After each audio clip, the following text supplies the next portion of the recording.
Hey guys, this is Bear from Bear's Workshop. In today's video, we're going to go try and figure out what's wrong with our steps on our Fleetwood Bounder Class A. They're stuck in the almost closed position. This happened the other day when a renter was getting ready to unload because he was done with his rental, but they would not close. But fortunately for him, it was at the end of his rental and it was not a big deal for him. But we still need to get this fixed. So we're going to take a look at the power, the motor, and the wiring. So if you think this video is going to be helpful for you, go ahead, hit that like button, hit that subscribe button, and click on the bell for notifications. Now, let's go take a look.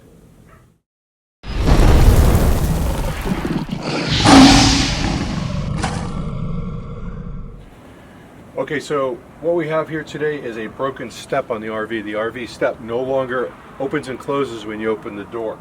This door has a magnet sensor on it, and when you close it, it's supposed to go up or down depending on where it's supposed to go. Right now it's doing nothing. So the things that we're going to check the magnetic sensor, we're going to check for power, then we're going to pull the motor off, and we're going to see if the motor runs while it's not connected, to see if something's binding up in there. More than likely this is probably going to come down to a motor problem. If it doesn't, it could be the controller. So it's either the controller or the motor. So first thing we're going to do is we're going to grab a magnet, and there's a sensor right over here. So if it was a problem with the magnet right now, if I'm putting this magnet on it, it should trigger the steps, but nothing's happening. So it's not that. So next thing, we're going to get underneath the step, we're going to take a look at it, and we're going to see what the problem may be. I hope it's just the motor. I hope it's not a power issue, because finding a fuse on this is going to be a little bit hard. Our light though is lit up, so I don't think it's a fuse, because we do have power going to it. The light is lit, but that could just mean power for the switch, not for the motor. So next step, let's get underneath. Okay, so here we have the controller. This tells the unit when to go up, when to go down in relation to the door being opened or the door being closed, or the ignition on. Ignition on, and the step will automatically close. Then if it's not on, then it's the choice of what you've got selected for the step. Right here we have the motor. It's held in by 3 bolts. They are all 10mm bolts.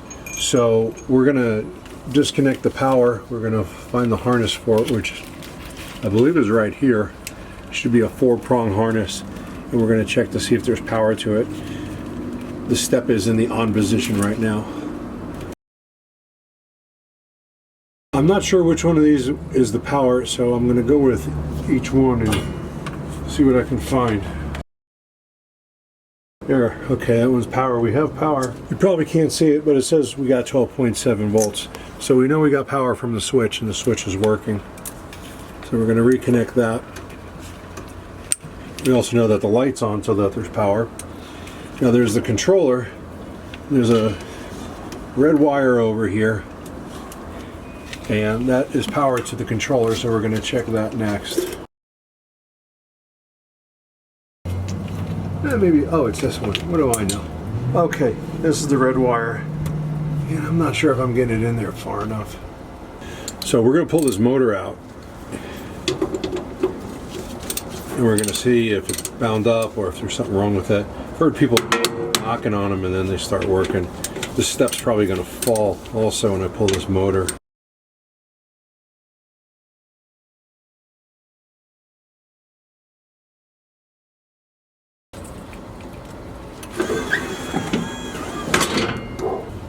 Okay, so far I have removed 1 bolt.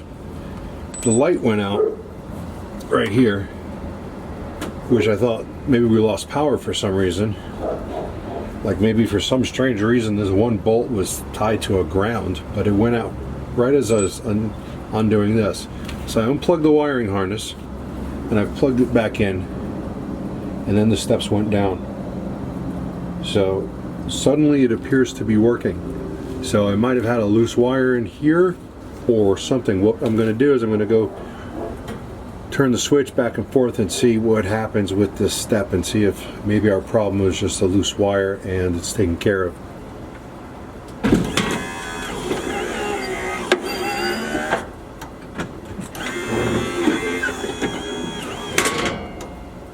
Okay, ladies and gentlemen, it looks like we just had a loose wire. Not sure which one it was. This is the main wiring harness connection right here. I had already pulled it off. Nothing had happened. I checked for power.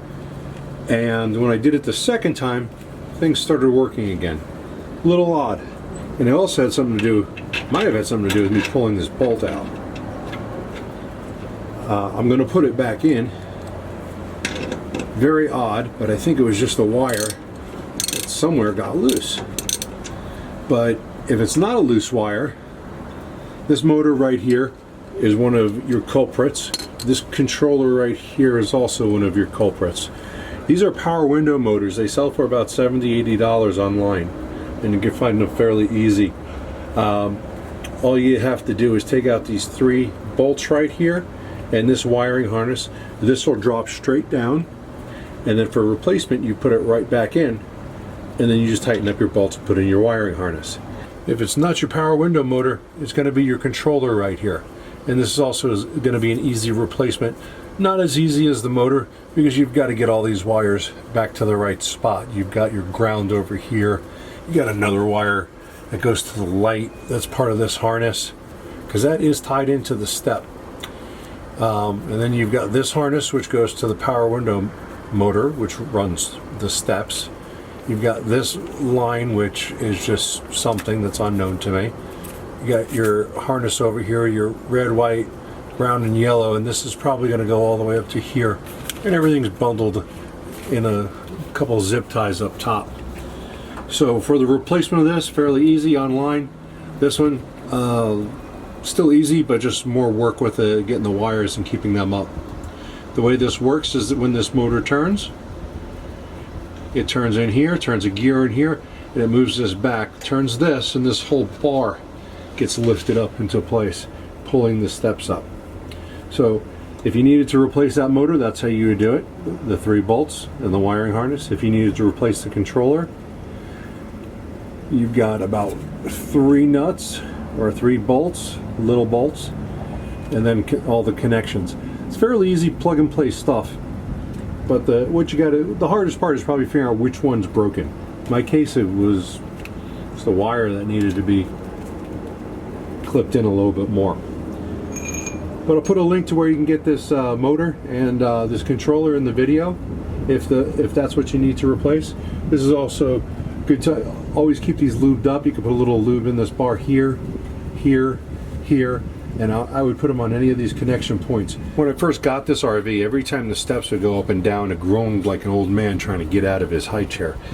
So what I did was I just put a little bit of lube on every one of these pivot points, and the thing started just running smooth as ice. So it was real nice. So that's all the maintenance you really need for something like this.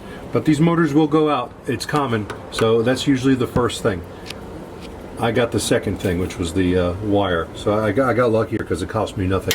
So this was just a quick little video to show you how to repair a step that might be.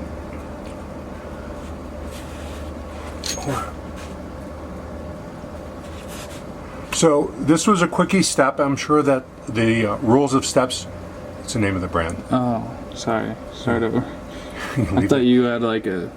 You can leave that in there. Okay, so these were Kwikee steps. I'm sure the other steps by the other manufacturers are going to be very similar as far as how they go up and down. But this is just a quick video to show you how to repair either a motor, or I should say replace a motor, replace the controller, check to see which parts are making your steps not work. This was a fairly simple fix because it turned out to be the wiring. So I'm happy because I didn't have to spend any money. But I think that the video will probably help someone else who's having a problem with their steps. So anyway, thanks for watching. I want you to hit that subscribe button and hit that bell for notifications, and we'll see you next time.